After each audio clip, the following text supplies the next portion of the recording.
Good afternoon. I am much delighted to join you in this important event aimed at further enhancing trade and investment relations between the Philippines and Russia. Your presence here is a strong vote of confidence in the Philippine economy. I thank you for your interest to do business as we are with you. On the Philippine-Russian economic relations, Russia is a priority trade and investment market for the Philippines. I am pleased to know that our economic exchanges are increasing. Last year, our total trade reached $1.36 billion US dollars. It has more than doubled in 2017 at $568 million US dollars. Philippine export to Russia also reached 86 million US dollars last year, an increase from almost 70 million US dollars in 2017. And this year, this upward trajectory continues. This indicates promising ties between our economies at an even higher level.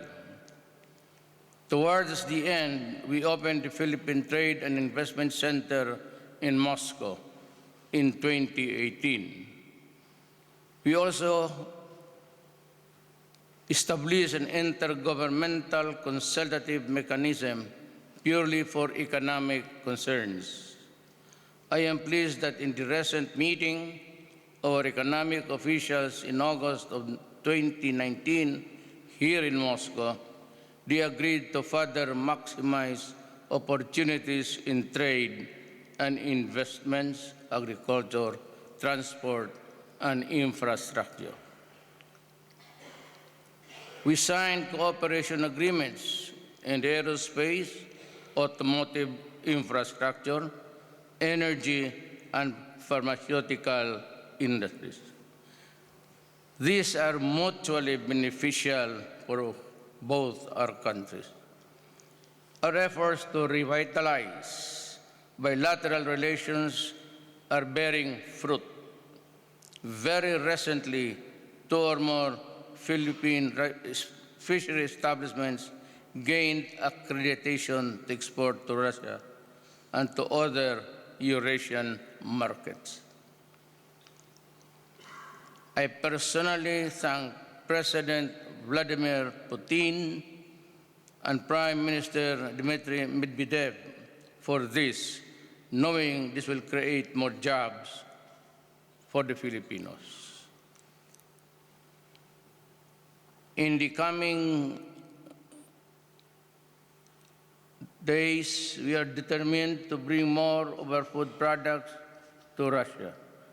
Just last week, we had a delegation of 14 top Filipino companies to the world-renowned World Food Moscow in 2019 fair. In the coming years, we hope that more and more Russians will get to enjoy our top-quality export products.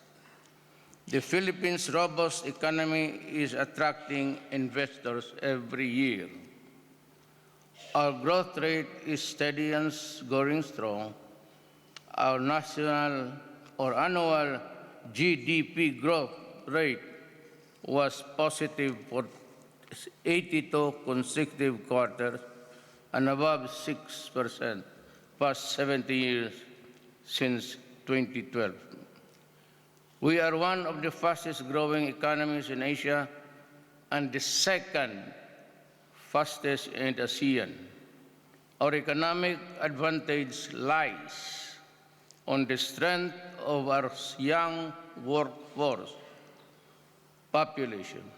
Our macroeconomic fundamentals remain strong. We invite because we feel that investors have shown a strong trust and confidence in my administration with record-breaking investments. We invite our Russian friends to invest and do more business in the Philippines. We offer competitive fiscal and non-fiscal incentives to jumpstart qualified investment projects from infancy to maturity of business operations.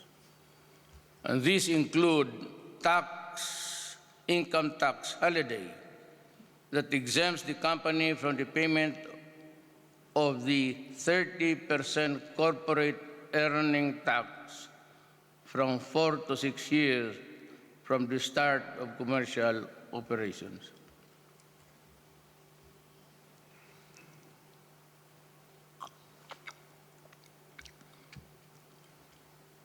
Additional bonus for 3 years, subject to certain conditions, such as export earnings, labor generation, and the use of indigenous materials. The gradual reduction, corporate income tax rate from 30 to 20 after the ITH, or initial investments. Tax and duty-free importation of capital equipment. Tax and duty-free importation of raw materials and supplies used in the exports. VAT, value-added tax refund for locally purchased raw materials used in exports. Then the special non-immigrant working visa for those employed foreign nationals. With this, I invite you to participate in the massive build infrastructure program, especially in transport and railway construction, where Russia has high expertise. In closing, I say that we have made significant progress in creating a conducive environment for a robust economic engagement between our countries. With strong resolve and commitment, I am confident that our economic ties will continue to prosper to its full potential. The new business agreements forged today will bring closer to us in our goal. In closing, let me assure you that your investments are assured of gains and protection in my country. Thank you and congratulations to you all.